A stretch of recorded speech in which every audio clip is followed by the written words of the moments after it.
খেললে যা হয়। যাই, আজকে তো কেউই আসছে না, আমার ভালো লাগছে না ঘরে মধ্যে বসে। যাই, এই বন্ধুরা আসুক, আমরা খেলবো, কি মজা। চলে এলো, চল আমরা আজকে খেলবো। খেয়ে নি, ভালোই হলে।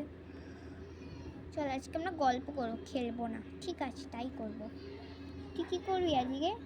আজকে তো আমার বার্থডে রে। আমারও সেপ্টেম্বরে বার্থডে। হ্যাঁ, তোর তো পরে পড়েছে আর আমার আগে পড়েছে। কেমন লাগে? হা হা।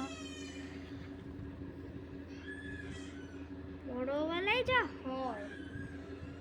দেখ বাবা, এই বড়বেলায় আমার ভালো লাগে না খেলতে। কেউ আসে না, আমার সাথে কেউ খেলতে চায় না, তখন আমি কি করবো বলো তো ফ্রেন্ডস? দেখ, আমার আর বসে ইচ্ছা নেই। দেখ, আমার কোনো বন্ধু আসে না, বন্ধুগুলো সব বড় হয়ে বিয়ে করে ফেললো। আমিও বিয়ে করে ফেলেছি বলে আর কেউ আসে না, আমি কি করবো বলো তো ফ্রেন্ড?